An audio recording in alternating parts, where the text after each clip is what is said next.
Hello, everyone. What a treat to connect with you today. Today, I'm lucky to be joined by one of my dearest friends, Jon Burg. What a tremendous year it's been. But before we get into 2023, Jon, do you care to share anything about the last year or even the last 3+ years as your baby, Infinite Equity, is now over 3.5 years old? Well, first of all, thanks for having me on here, Terry. I didn't realize it was going to take that long to be a guest on here, so it's truly an honor. I can't claim Infinite Equity as my baby. It very much was a shared vision, and certainly it's taken a village to get to the point where we are. So first and foremost, we have over 400 clients that put their trust in us that we'd like to thank, numerous partners, but most importantly, we started out with kind of 9 hardy souls that had a shared vision of creating a premier equity compensation consulting firm. And I'm happy to report we're over 30 strong now, with more joining in just the next few weeks. So very, very excited about that growth, but can't take the credit alone.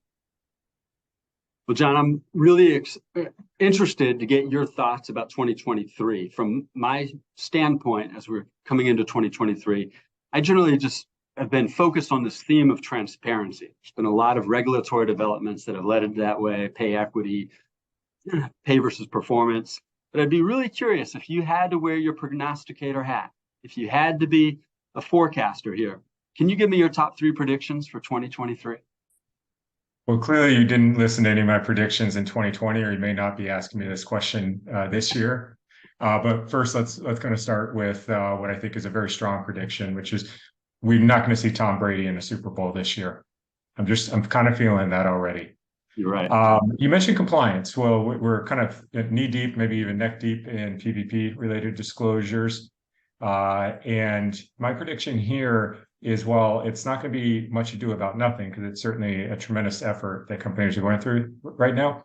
But I believe it's going to be very much viewed as a compliance exercise with a little bit of a TLDR, which is if you grant equity awards, there's already very strong alignment between shareholder returns and executive pay. So let's kind of move on to an area that I think is a little bit more interesting, and some of the challenges companies are facing.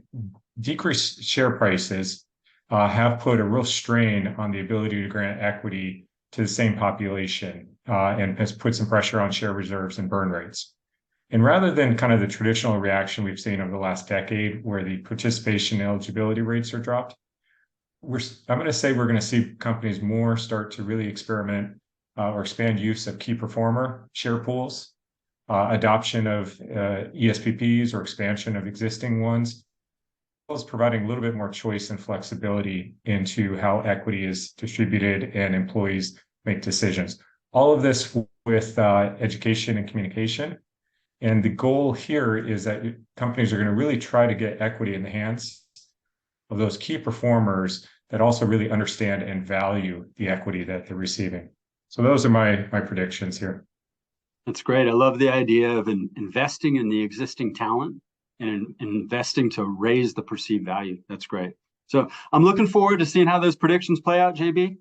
Judging by your past success, I would never bet against you. Thank you for being here. Yeah, thanks for having me, Terry.